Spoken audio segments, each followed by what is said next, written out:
Video ini membahas tentang tekanan hidrostatis. Kalian suka berenang? Ketika kalian sedang berenang, pernah gak sih kalian mencoba untuk menyelam?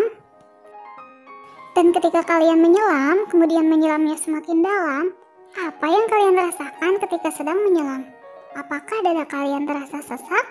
Atau telinga kalian terasa sakit? Atau kalian merasa tertekan? Mengapa kalian bisa merasakan tertekan ketika berada di dalam air? Sebenarnya siapa yang menekan kita?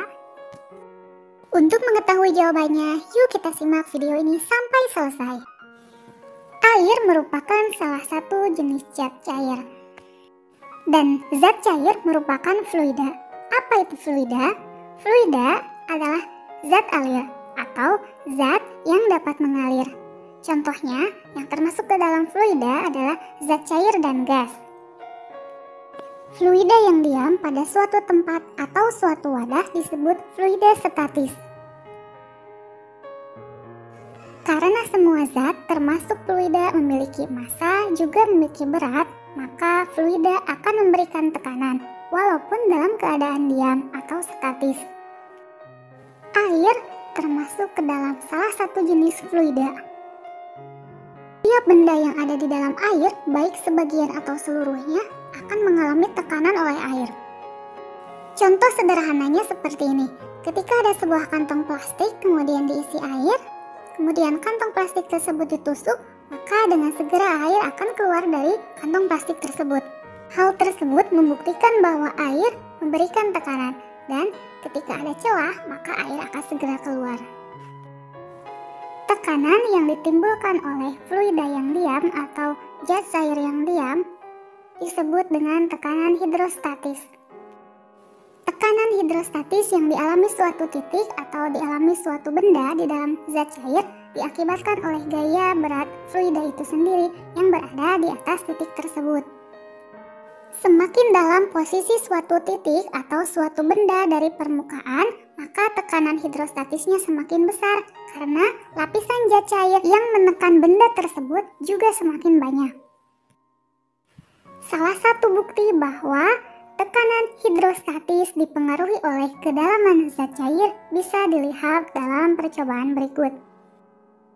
Sebuah botol yang berisi air kemudian diberi lubang pada ketinggian yang berbeda dan ternyata pancaran air yang keluar dari tiap lubang itu berbeda. Semakin dalam posisi lubang, pancaran air semakin jauh. Hal ini menunjukkan bahwa semakin dalam posisi lubang, tekanan hidrostatisnya semakin besar. Itulah sebabnya mengapa ketika kita menyelam, semakin dalam tekanannya akan semakin besar karena tekanan hidrostatisnya juga semakin besar. Secara matematis, besar tekanan hidrostatis dapat ditulis dalam persamaan berikut. pH sama dengan Rho kali G kali H. Di mana pH adalah tekanan hidrostatis yang satuannya Newton per meter kuadrat atau Pascal.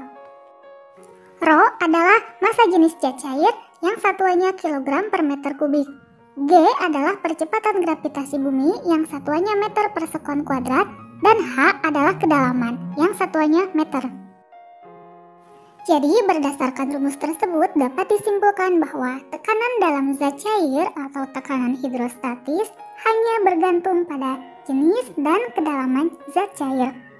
Contoh soal, suatu kolam renang dengan kedalaman 2 meter diisi air hingga penuh. Massa jenis air adalah 1000 kg per meter kubik.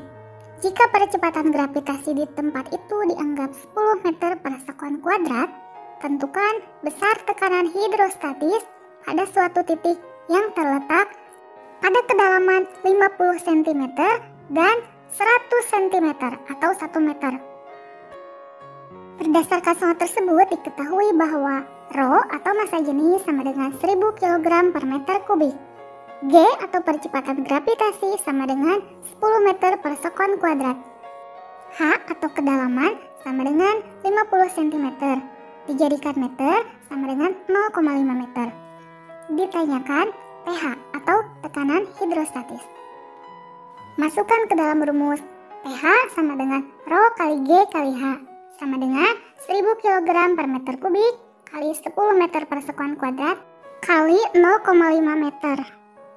Jadi pH sama dengan 5000 Newton per meter kuadrat. Jadi tekanan hidrostatis di tempat pada kedalaman 50 cm adalah sebesar 5000 Newton per meter kuadrat. Berapa tekanan hidrostatis pada kedalaman 1 meter?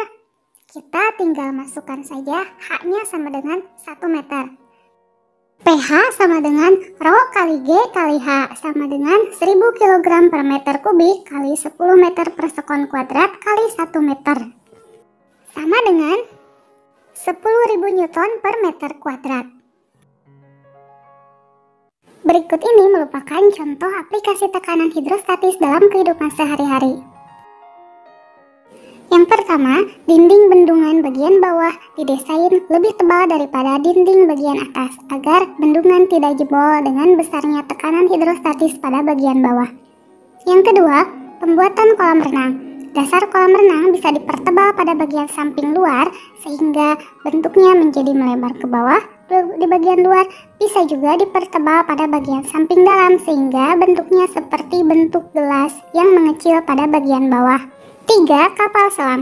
Manusia tidak mampu menyelam terlalu dalam sehingga dibuat kapal selam yang terbuat dari bahan yang sangat kuat dan kokoh serta memiliki bentuk yang hampir bulat. Keempat, lubang tangki pada penampungan air. Posisi keran pada tangki penampungan air diletakkan pada bagian bawah agar keseluruhan air dalam tangki bisa dialirkan, juga agar air yang mengalir lebih deras karena semakin ke bawah tekanan hidrostatis semakin besar.